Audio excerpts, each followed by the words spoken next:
हरे Krishna divine family, Radhe Radhe, हर हर Mahadev. So friends, कैसे हैं आप सब? आई होप आप सब अच्छे हैं, खुश हैं और पॉजिटिव हैं। अपने जीवन में नेगेटिविटी को साइड करके पॉजिटिविटी को क्रिएट कर रहे हैं। अपने जीवन में गुड़ कर्मास कर रहे हैं। अपने परिवार के साथ हंसी खुशी अपने जीवन को व्यतीत कर रहे हैं। इसी आशा के साथ आप सभी का स्वागत करती हूँ आपके अपने चैनल में स्पिरिचुअल बडीज टैरेट 818 में। सो आप सभी का सबसे पहले मैं तहे दिल से आभार प्रकट करती हूँ, क्योंकि आप लोग जो इतना सारा प्यार मुझे दे रहे हैं, ब्लेसिंग्स, आशीर्वाद, कमेंट्स कर रहे हैं, आप क्लेम कर रहे हैं रीडिंग को, लाइक कर रहे हैं, शेयर कर रहे हैं, सब्सक्राइब कर रहे हैं चैनल को। सो thank you so much, thank you. ये प्यार, ये आशीर्वाद मैं विद ग्रेटिट्यूड रिसीव करती हूँ। और आप सभी जो मुझे भेज रहे हैं, मेरी तरफ जो ब्लेसिंग्स भेज रहे हैं, मैं यही ईश्वर से प्रार्थना करती हूँ वो कई गुना ज़्यादा डबल ट्रिपल मल्टीप्लाई होकर आपके जीवन में आपको प्राप्त हो। यही मेरी आशा है कि आपके जीवन में आप जो दुआएं मुझे दे रहे हैं वो दुआएं आपको डबल ट्रिपल होकर आपके जीवन में प्राप्त हों। सो थैंक यू सो मच। आप लोग जो सुपर थैंक्स भेज रहे हैं, आप में से कुछ लोग जो हैं वो पर्सनल रीडिंग बुक करवा रहे हैं। सो थैंक यू सो मच। अगर आप भी अपने जीवन के किसी एरा में किसी सिचुएशन में स्टक हैं, सो आप लोग भी अपने लिए पर्सनल रीडिंग बुक करवा सकते हैं। मेरा नंबर आपको मेरी आईडी में यूट्यूब के चैनल पर मिल जाएगा, वहाँ से आप मुझे व्हाट्सएप कर सकते हैं और अपने लिए पर्सनल रीडिंग बुक करवा सकते हैं। पर्सनल रीडिंग पेड होती है। यस, एक बात और, मुझे कमेंट्स में एक दो मैसेज मैंने पढ़ा था, वहाँ पर लिखा था कि मैंने जो कल एक रेमेडी बताई थी उसका जो कॉइन है उसको क्या करना है। उस कॉइन को आपको संभाल कर रखना है। नेक्स्ट अगर आपको 15 दिन के बाद, महीने के बाद, 2 महीने के बाद अगर आपको लगता है कि फिर से मनी फ्लो कम हो गया है, तो आपको वही कॉइन यूज़ करना है जो आपने फर्स्ट टाइम रेमेडी में किया होगा। वो कॉइन आप संभाल कर कहीं भी अपने लॉकर में, अपने अपने पूजा घर में या कहीं भी आप उसको संभाल कर रख दीजिएगा। जब आपका मनी फ्लो आपको कम लगे तो आप उसे दोबारा से, उस रेमेडी को 21 डेज के लिए फिर दोबारा से कर सकते हैं। और एक बात आपने पूछी थी कि उस पानी को क्या करना है जो गिलास में, वो पीना है या क्या करना है। वो पीना नहीं है, उसे वॉश बेसिन में फ्लश आउट कर दीजिए, उसे फेंक दीजिए। उसे गिलास को धोकर, उसमें कॉइन को धोकर फिर दोबारा रख लीजिए। नेक्स्ट डे फिर वही गिलास यूज़ कर लीजिए, उसको धोकर साफ करके फिर गिलास के अंदर नमक और नमक के अंदर वो कॉइन डाल के आप उस चीज़ को कंटिन्यू कर सकते हैं। ठीक है। सो आज पुत्रदा एकादशी है, वैकुंठ एकादशी है। सो आप सभी को सबसे पहले हार्दिक शुभकामनाएं। आप सभी के लिए क्या मैसेज आया है, आपको नारायण क्या कहना चाहते हैं, आपको राधे कृष्ण क्या कहना चाहते हैं, लक्ष्मी नारायण क्या मैसेज देना चाहते हैं। आज के हम मैसेज जो है वो जनरल टाइमलेस रीडिंग रहेगी, कलेक्टिव रीडिंग रहेगी। जो मैसेज आपकी सिचुएशन से रेजोनेट करेगा उसे रख लीजिएगा, बाकी को जाने दीजिएगा। सो देखते हैं आज क्या संदेश, क्या दिव्य संदेश आ रहा है आपके लिए। श्री कृष्ण आपको क्या बताना चाहते हैं, वैकुंठ के स्वामी लक्ष्मी नारायण आपको क्या बताना चाहते हैं। सो पॉजिटिव रहिएगा, डबल टैप कर लीजिएगा वीडियो को।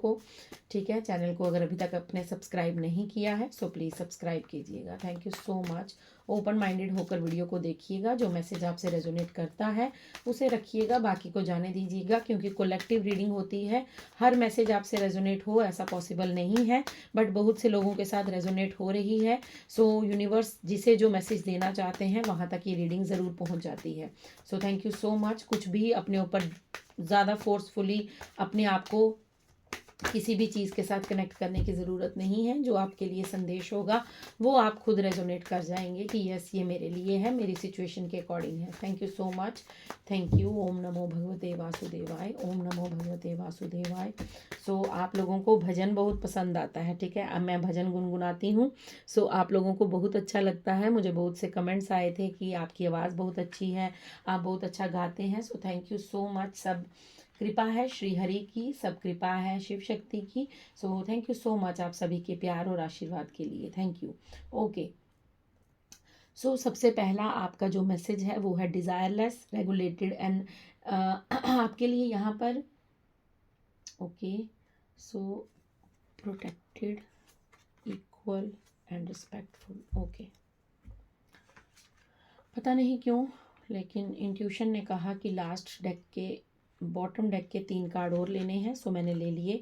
ओके, सो मेरी कल वाली वीडियो पे आप लोगों को बहुत ज़्यादा जो है वो आवाज़ की प्रॉब्लम हुई है कि आपकी आवाज़ कम आ रही है, आवाज़ बहुत कम है, वॉल्यूम बढ़ाइए। सो मैं उस चीज़ के लिए आपसे क्षमा चाहती हूँ कि अगर आपको वीडियो के थ्रू कोई इनकन्वीनियंस हुई है, आपको कोई प्रॉब्लम फेस करनी पड़ी है, सो आई एम सो सॉरी। मैं आगे से ध्यान रखूँगी कि आपको वीडियो की आवाज़ बिल्कुल क्लियर सुनाई दे और आपको अच्छे से सारे मैसेजेस समझ आएँ, ठीक है।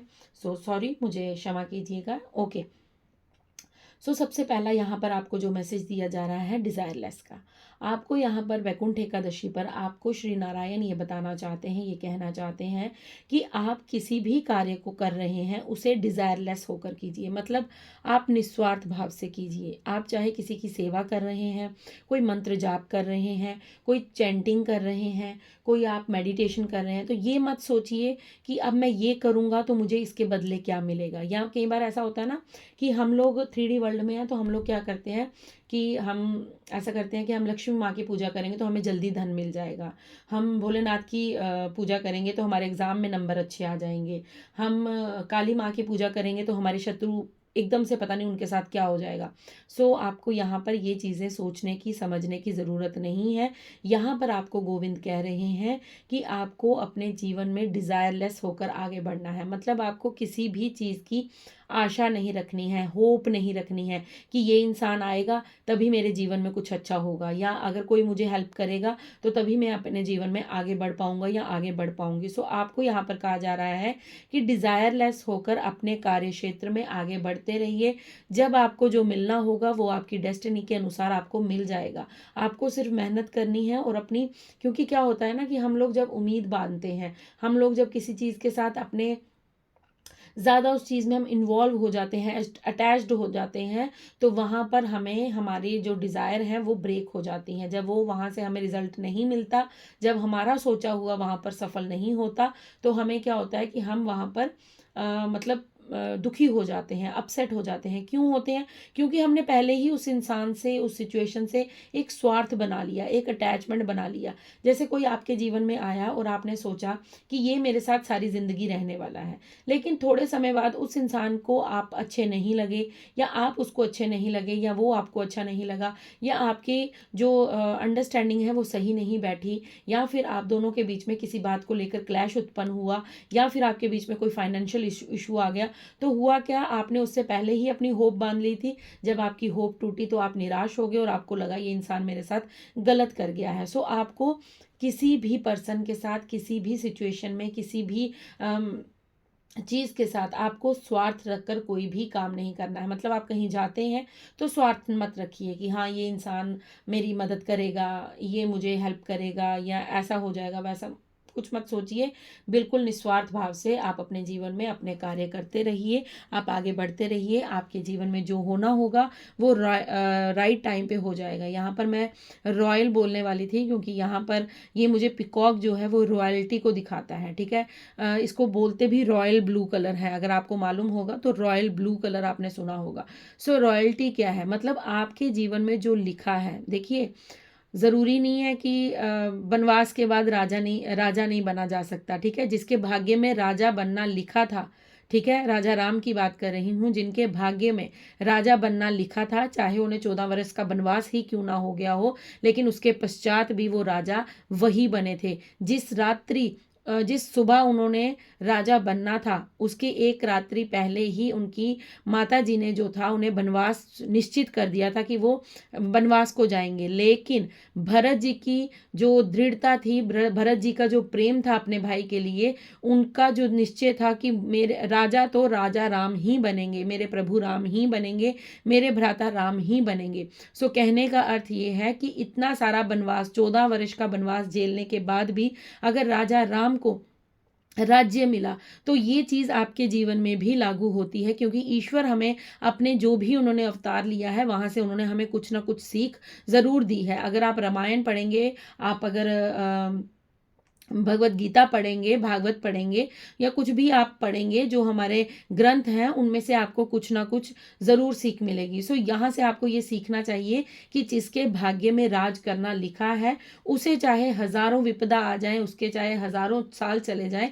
लेकिन उसका राज्य करना, राजा बनना निश्चित निश्चित है। वही चीज़ मुझे आपके लिए यहाँ पर शो हो रही है कि चाहे आप जितना भी अभी डिज़ायर अपनी बांध लें कि ये मेरा काम करेगा, वो मेरा काम करेगा, ऐसा हो जाएगा, वैसा, लेकिन अगर आप जीवन में कोई कष्ट है आपके, अगर आपके जीवन में कोई प्रॉब्लम है, अगर आपके जीवन में अबंडेंस आना लिखा है, अगर आपके जीवन में आपका एक लग्जरी लाइफ जीना लिखा है, अगर आप एक रॉयल ज़िंदगी को जीने वाले हैं, सो यूनिवर्स आपको किसी ना किसी तरह से वो आपकी रॉयल्टी को देंगे, आपको वो पोजीशन, वो पोस्ट देंगे जिसके आप हकदार हैं। इसलिए यहाँ पर आज वैकुंठ एकादशी में आपको ये समझाया जा रहा है कि आपको बिल्कुल निस्वार्थ भाव से, किसी भी होप को जगाए हुए, किसी भी उम्मीद को बांधे हुए आपको अपना कर्म करना है। कर्म कीजिए, फल की चिंता मत कीजिए, जो होगा वो आपके लिए सर्वश्रेष्ठ होगा, क्योंकि यूनिवर्स आपके साथ है। रेगुलेटेड का काम है यहाँ पर, सॉरी कार्ड है यहाँ पर। सो रेगुलेटेड का कार्ड हमें क्या समझाता है, क्या सीख देता है, हमें ये बता रहे हैं, हमें नारायण यहाँ पर ये समझाना चाहते हैं। आप जिस भी धर्म से, ईश्वर, अल्लाह, जीसस, वाहेगुरु अपने हिसाब से देख लीजिएगा, ठीक है। सो यहाँ पर मैं मैसेज दे रही हूँ कि आपको कहा जा रहा है कि आप किसी चीज़ को कंसिस्टेंसी में नहीं कर पा रहे हैं।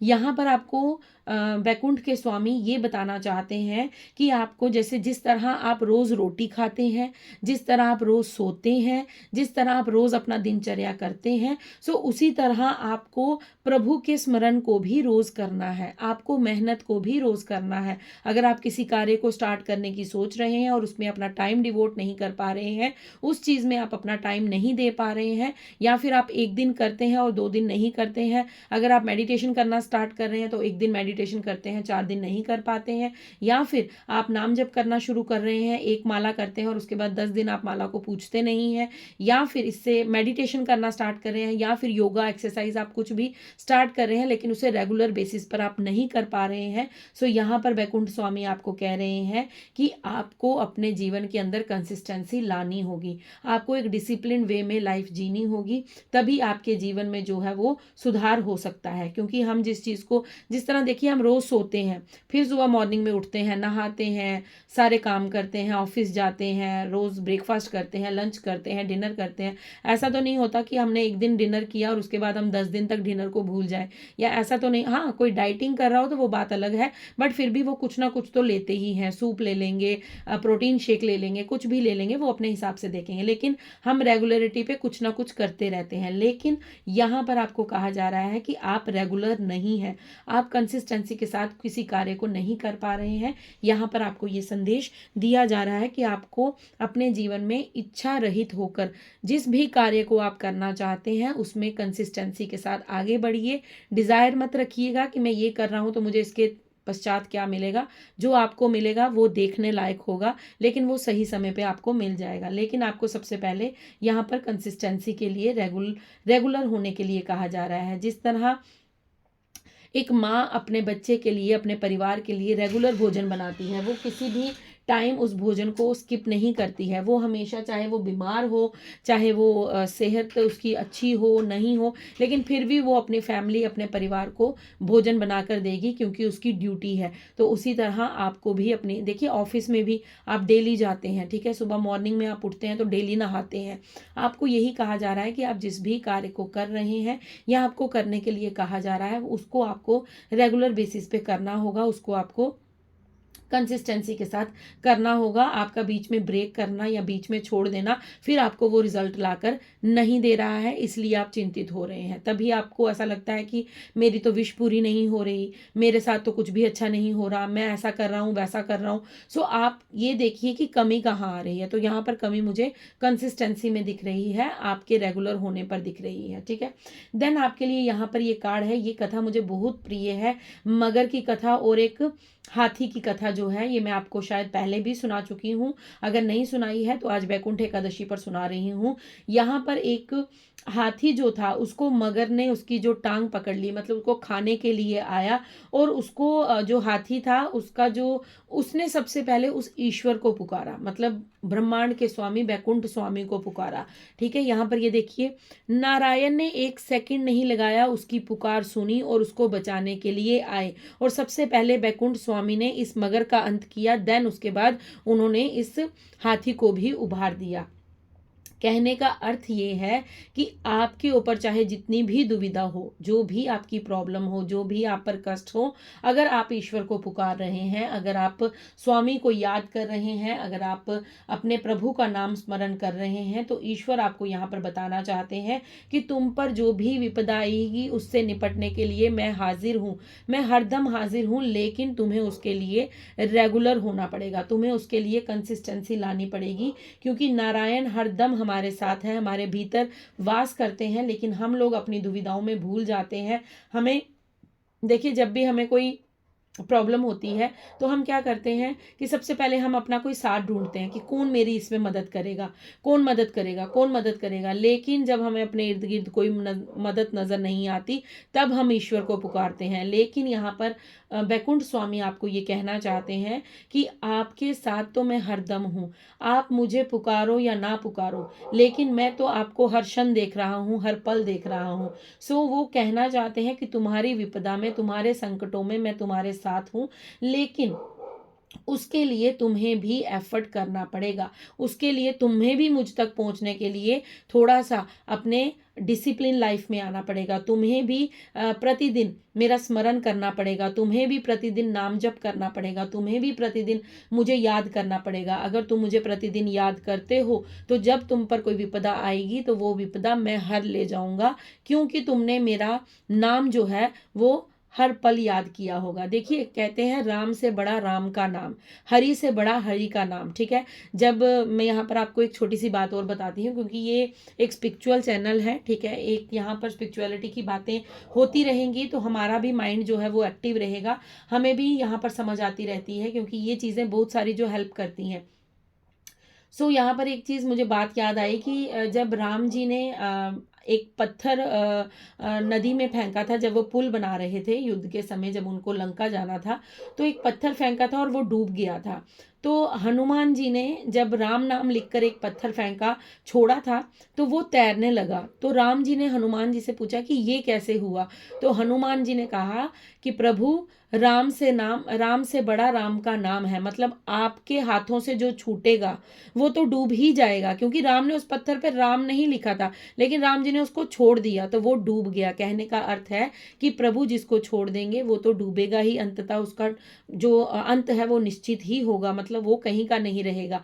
लेकिन राम के नाम लिखने से वो पत्थर भी तर गए, वो पुल बन गया, वो पत्थर भी तर गए जिस पर प्रभु श्री राम का नाम था। कहने का अर्थ है कि जब हम, ये जो कलयुग है ना, ये जो हमें 3D वर्ल्ड में ये मनुष्य जीवन मिला है, हमें ये जीवा मिली है, जीवा डॉगी के पास भी है, जीवा बर्ड्स के पास भी है, जीवा एनिमल के पास भी है। जीवा मतलब टंग, हमारी जीव जो हमारे पास है, जो हमारे पास शक्ति है कि हम राम नाम ले सकते हैं, हम हरि नाम ले सकते हैं, हम जय शिव शक्ति बोल सकते हैं। लेकिन पशु पक्षी ये कार्य नहीं कर सकते। जीवा होने का अर्थ ये नहीं है कि आपको सिर्फ किसी की निंदा करनी है, किसी की गॉसिप करनी है, किसी के बारे में बुरा भला कहना है। जीवा का अर्थ, विशेष रूप से जो अर्थ आपको जानना है वो यही है कि आपको नाम जप करना है। आप जितना अधिक नाम जप करते जाएंगे और रेगुलर बेसिस पे रोज करेंगे, चाहे वो 1 माला हो, 10 माला हो, 50 माला हो, वो आप पर डिपेंड करता है, आपके टाइम टेबल के अकॉर्डिंग डिपेंड करता है। लेकिन आपको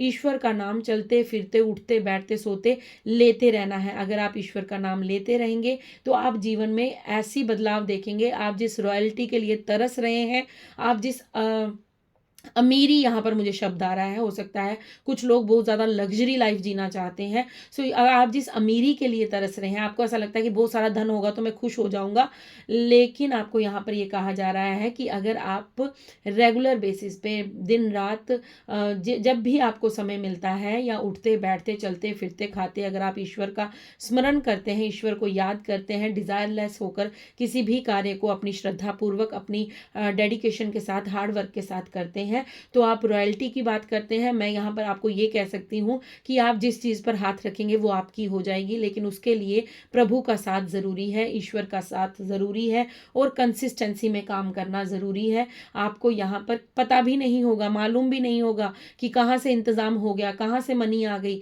कहाँ से मेरे दुख दर्द हट गए, कहाँ से मेरे को इतना सुंदर जीवन मिल गया। आप सोच भी नहीं सकते जो आपको प्रभु फिर बाद में दे देंगे। लेकिन उसके लिए आपको एक तो डिज़ायरलेस होना पड़ेगा, एक तो आपको वहाँ पर अपनी जो उम्मीदें हैं, होप हैं, वो त्यागनी होंगी, वो आपको छोड़नी होंगी। आप जो ये सोचते हैं कि मैं ये काम करूँगा तो मेरे पास इतना सारा धन आ जाएगा, मैं लक्ष्मी माता जी की पूजा करूँगा तो मेरे पास इतना सारा धन आ जाएगा, या फिर मैं ये वाली जॉब कर लूँगा तो मेरे पास इतना धन आ जाएगा। तो ये मन के विचार हैं, ये भ्रम है, ये भ्रमित करता है। ये जो हमें राहु है वो भ्रमित करता है, कलयुग है वो हमें भ्रमित करता है, वो हमें सिर्फ उलझा के रखना चाहता है ताकि हम प्रभु का नाम ज़्यादा स्मरण ना कर सके, उनका ज़्यादा चिंतन ना कर सके, ज़्यादा सिमरन ना कर सके। सो कहते हैं कि यहाँ पर एक मैं बात कहूँगी कि कहते हैं कि चिंता करे सो मिले बीमारी, चिंतन करे सो मिले बिहारी। सो अगर आप चिंतन करते रहेंगे तो आपको एक ना एक दिन ईश्वर की प्राप्ति ज़रूर होगी, और ईश्वर से बड़ा कोई नहीं है। ये बैकुंठ एकादशी में मैं आपको ये रीडिंग दे रही हूँ। सो लक्ष्मीपति स्वयं आपको ये मैसेज दे रहे हैं, जिनके चरणों में लक्ष्मी माँ विराजमान है। लक्ष्मी माँ हमेशा उनके अंग संग रहती हैं। लक्ष्मी मैया हमेशा नारायण के साथ हैं। सो अगर नारायण लक्ष्मी जी को कहेंगे कि मेरे इस भक्त को या मेरे इस बच्चे को ये दे दो, या अपनी लक्ष्मी माँ अगर उन पर अपार कृपा करेंगी, क्योंकि अगर आप अपने इष्ट के साथ जुड़े हैं, आप वैकुंठ स्वामी के साथ जुड़े हैं, या फिर आप अपनी भक्ति में इतने ज़्यादा लीन हैं कि आपको कोई आशा ही नहीं है, आपको कोई डिज़ायर ही नहीं है, आपको कोई डिज़ायर को हिंदी में क्या कहते हैं मुझे इस वक्त याद नहीं आ रहा है। डिज़ायर मतलब ख्वाहिश कह सकते हैं, हाँ विशेष कह सकते हैं, कि अगर आप अपनी ख्वाहिशों को ज़्यादा नहीं सोचेंगे, अगर आप ये नहीं सोचेंगे कि मैं ये करूँगा तो मुझे ये मिल जाएगा, ये करूँगा तो वो मिल जाएगा। सो इन चीज़ों से हटकर आपको सिर्फ रेगुलर बेसिस पर, आपको कंसिस्टेंसी के साथ, आपको डिसिप्लिन होकर ईश्वर के साथ अपना बॉन्ड क्रिएट करना है। ईश्वर के साथ अपने आप जो करने आए हैं इस दुनिया में, उस लक्ष्य को समझना है। तो देन डेफिनेटली आपके लिए बैकुंठ स्वामी जो है वो हर एक दुविधा को आपके हर लेंगे, और आपको हर एक जो सुख सुविधा आपको चाहिए वो आपको प्राप्त हो जाएगी। देन आपके लिए कार्ड है डिजायरलेस के नीचे प्रोटेक्टेड का कार्ड है। सो आपको यहाँ पर ये कहा जा रहा है कि राधा गोविंद आपको प्रोटेक्ट कर रहे हैं, आपके साथ वो हमेशा हर दम है, वो हमेशा आपकी रक्षा कर रहे हैं। आपके एंजल्स, आपके जो स्पिरिट गाइड्स हैं वो आपकी रक्षा कर रहे हैं। आपको डरने की ज़रूरत नहीं है, आप बस आगे बढ़िए जीवन में। अब आपको कोई भी नुकसान नहीं पहुंचा सकता। अगर आपको लगता था कि आपकी अच्छाई से कोई जलता है, आपको कोई नज़र लगा देता है, या आप पर कोई काली क्रिया कर देता है, तो यहाँ पर आपको बैकुंठ स्वामी स्वयं बता रहे हैं कि यू आर प्रोटेक्टेड नाउ, आप बिल्कुल सुरक्षित हैं। आप उनकी सुरक्षा कवच में हैं जो पूरी सृष्टि का संचालन करते हैं, जो पूरी सृष्टि को चलाते हैं। सो आपको डरने की ज़रूरत नहीं है, क्योंकि आपको राधा गोविंद खुद प्रोटेक्ट कर रहे हैं। वो कह रहे हैं तुम्हें कुछ नहीं होगा, तुम बस डिसिप्लिन लाइफ में आ जाओ और नाम जप स्टार्ट करो। सो इक्वल का कार्ड है यहाँ पर। इक्वल का मतलब है कि आपको पशु पक्षियों के प्रति भी स्नेह भाव रखना है, आपको हर किसी में इक्वालिटी देखनी है। ठीक है, आप ये नहीं कह सकते ये ऊंचा है, ये नीचा है, ये गरीब है, ये अमीर है, ये काला है, ये गोरा है, ये मोटा है, ये पतला है। सो ईश्वर ऐसा नहीं सोचते। ईश्वर ना ही आपके तन पर रीझते हैं, ना तन पर रीझते हैं, ना कलर पर रीझते हैं, ना आपके पैसे पर रीझते हैं। ईश्वर आपके सिर्फ कोमल स्वभाव पर रीझते हैं, आपके प्रेम पर रीझते हैं। अगर ईश्वर को जिसने भी पाया है वो प्रेम रूपी नाम जपने से ही पाया है। उसके अंदर वो प्रेम भाव था जिससे उसने ईश्वर को विवश कर दिया कि वो उसके समक्ष प्रकट हो गए, वो उनके सामने आ गए और उन्हें अपने दर्शन दिए। सो आपको भी यहाँ पर ईश्वर कह रहे हैं कि सब में मैं विराजमान हूँ, मैं पशु पक्षियों में भी विराजमान हूँ, मैं प्रकृति में भी विराजमान हूँ, मैं मनुष्य में भी विराजमान हूँ। चाहे कोई जैसा भी है, लेकिन आपको उसके बारे में अपशब्द नहीं कहने हैं। ईश्वर कह रहे हैं कि तुम अपना कर्म खराब मत करो, तुम उसके साथ उस इंसान की बुराई करके अपना कार्मिक मत बैगेज इकट्ठा करो, मत अपने आप को किसी बोझ के तले दबो, क्योंकि हमारा कार्मिक जो है वो किसी ना किसी से जुड़ जाता है जब हम किसी की निंदा करते हैं या किसी के लिए अपशब्द बोलते हैं। सो हमें ऐसा नहीं करना है, हमें हर किसी के अंदर ईश्वर को ही देखना है, हमें पशु पक्षियों को भी नहीं मारना है। मैंने बहुत से लोग देखे हैं जो चलते फिरते किसी मतलब रास्ते में जो स्ट्रीट डॉग घूम रहे होते हैं उनको कभी लात मार देते हैं, कभी पत्थर उठाकर मार देते हैं। सो बिल्कुल ऐसा नहीं करना चाहिए। उनके अंदर भी जान है, उनको भी दर्द होती है। अगर आपको कोई पत्थर मार दे, या अगर हमें कोई थोड़ा सा अगर चूंटी काट दे, या हमें कोई कुछ कर दे, तो हमें कितना दर्द होगा। तो उन जानवर के अंदर भी जान है, यूनिवर्स ने उन्हें भी, ईश्वर ने उन्हें भी बनाया है, सो उनके प्रति भी स्नेह भाव रखिए। अगर आपके मन में उनके प्रति स्नेह भाव नहीं है, सो अपने मन में वो भाव लाइए कि ईश्वर, कहते हैं ना कि कण कण में भगवान बसे हैं, ठीक है, कण कण में श्री राम बसे हैं, कण कण में जिन्हें भी आप मानते हैं उनका वास है, ठीक है। पत्ते भी, पेड़ पौधे भी ग्रो करते हैं, वो भी बढ़ते हैं। एक एप्पल ही ले लीजिए, जब वो शाखा पर लगा है तो वो कितना सुंदर है, लाल है, मीठा है, रसीला है, लेकिन उसे 10 दिन तोड़ कर रख लीजिए, उसके अंदर वो रस सूख जाएगा, वो खुद सूख जाएगा, वो मुरझा जाएगा, क्योंकि जीव तो है ना वो, उसमें जान तो है ना। वो अलग बात है कि उसमें अलग तरह से यूनिवर्स ने उसको क्रिएट किया है, लेकिन फिर भी देखिए प्रकृति का क्या, कितना अच्छा वो है कि प्रकृति से ही हम फूल लेते हैं, फल लेते हैं, प्रकृति पेड़ पौधों से ही हम सब कुछ लेते हैं, अंततः हम उन्हें ही काट रहे हैं।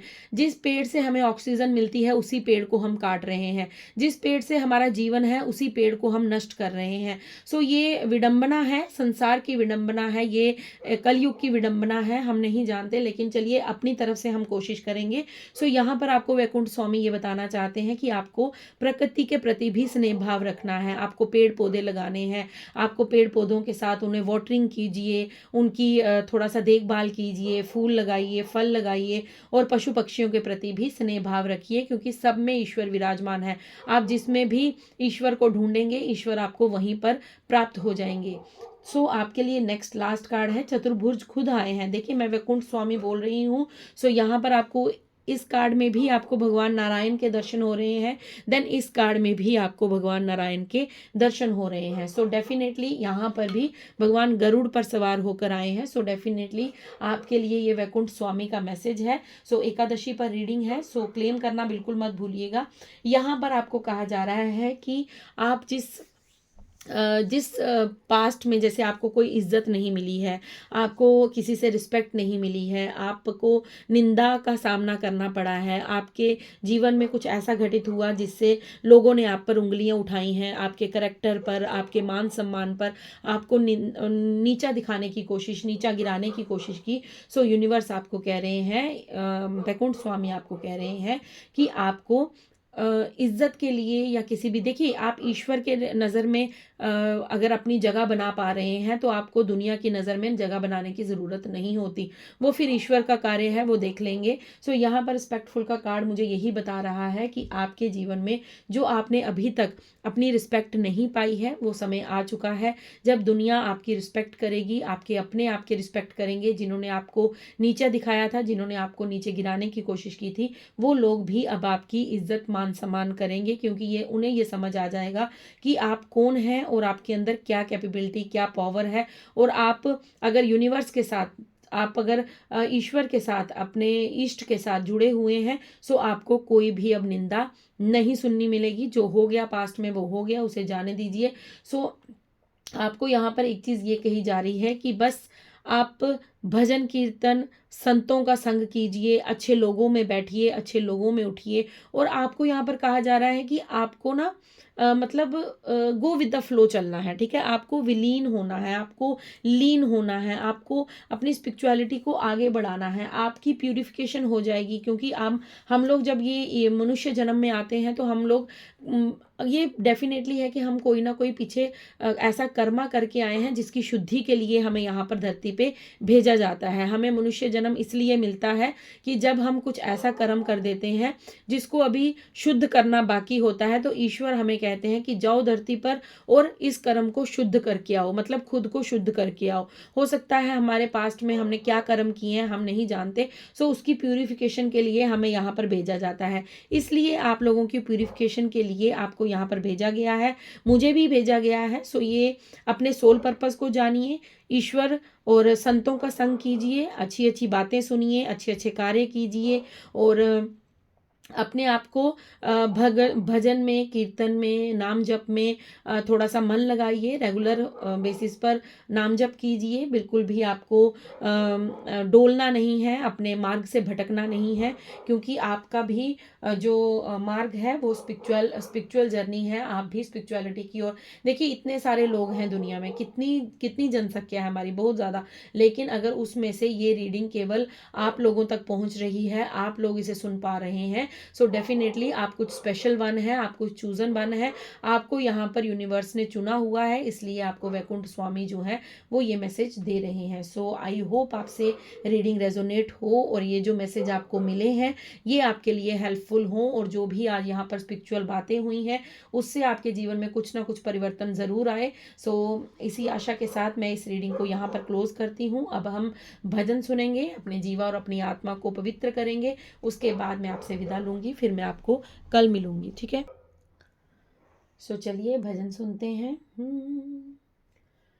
मैं हूँ शरण में तेरी, संसार के रचैया, मैं हूँ शरण में तेरी, संसार के रचैया, कश्ती मेरी लगा दो उस पार ओ कन्हैया, मैं हूँ शरण में तेरी, संसार के रचैया। So thank you so much. आप रीडिंग को क्लेम कीजिएगा, ओम नमो भगवते वासुदेवाय, ग्रेटिट्यूड पे ज़रूर कीजिएगा। आप जिन्हें भी मानते हैं ईश्वर, अल्लाह, जीसस, वाहे गुरु को, उनके प्रति आभार व्यक्त कीजिएगा, और एकादशी पर आपको ये रीडिंग मिली है उसके लिए भी ग्रेटिट्यूड ज़रूर पे कीजिएगा। सो थैंक यू सो मच। मैं मिलती हूँ आपको कल नेक्स्ट डाउनलोड के साथ, नेक्स्ट रीडिंग के साथ। सो तब तक आप खुश रहिए, मस्त रहिए, अपने जीवन में आगे बढ़ते रहिए, और अपने आसपास के लोगों को, पशु पक्षियों को भी खुश रखिए, उनके लिए दाना पानी का अरेंज कीजिए और उनके प्रति स्नेह भाव रखिए। So thank you so much. Radhe Radhe, हर हर महादेव, शुभ रात्रि।